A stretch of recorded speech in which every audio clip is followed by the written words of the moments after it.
就因为一个异响啊，把车全部拆成这样，然后开出去。哗哗哗的声音修了多久？修半年了。修半年了，都没有到。一直没有修好。那么呢，我们今天晚上不论多晚，我们都把这个问题给它找到。车主离我们这里很远啊，大几十公里。今天来了，信任我们，把车丢在这里，我们来看一下到底是什么响。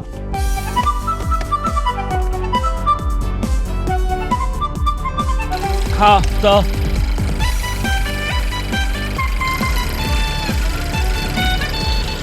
我趴在上面就不响了吗？趴在上面就不响了。好，我知道什么问题了，是不是就我压在上面一直不响了？压在上面就不响。就当当当的吗？这个减震也不对呀，这换了的是吧？在外面。4根减震全部换了，它球头、支臂全部换，这个减震是不是换错了？你再摇，我听这边。这个减震有明显问题啊，这边减震一点声音没有，这边减震好大的声音，那样简洁一点，就这里顶了，把整个减震抽出来看一下看，是不是减震有问题？因为它换的配件实在太多，而且刚换不久，所以说确实不太好判断。但是现在目前减震确实新减震有问题，我们先拆下来看一下。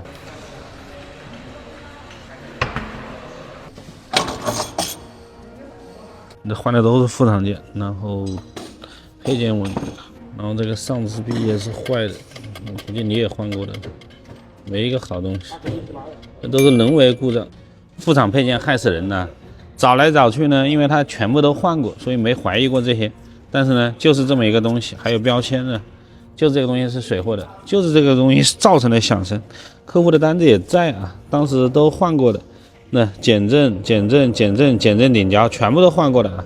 当然这是副厂件，之前有一个视频提到了某个公司啊，然后法务就对接了，所以说现在也不敢提别人，做好自己。当然呢，还是要警示客户啊，有一些配件呢，能用原厂就用原厂，如果没有原厂呢，用配套厂商，不要用太水的东西，确实很难分辨的，因为你换的东西都是新的，没人往上面去怀疑。OK， 我们现在就把这个搞定。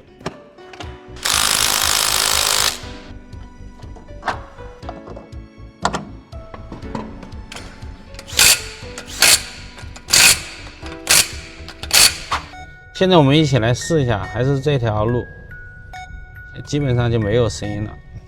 在这里我想强调一下啊，像这个故障为什么搞这么长时间呢？也确实没有想到啊，这是一个人为故障，所以很多时候大家说的并没有错，车子是修坏的。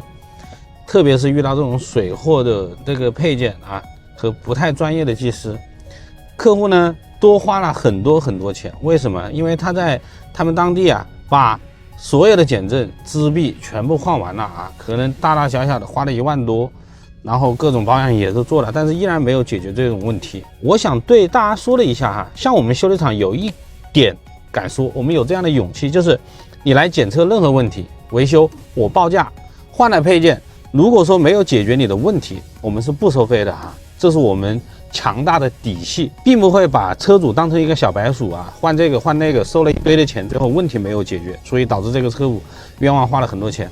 现在我们一起就把上面一装就可以交车了。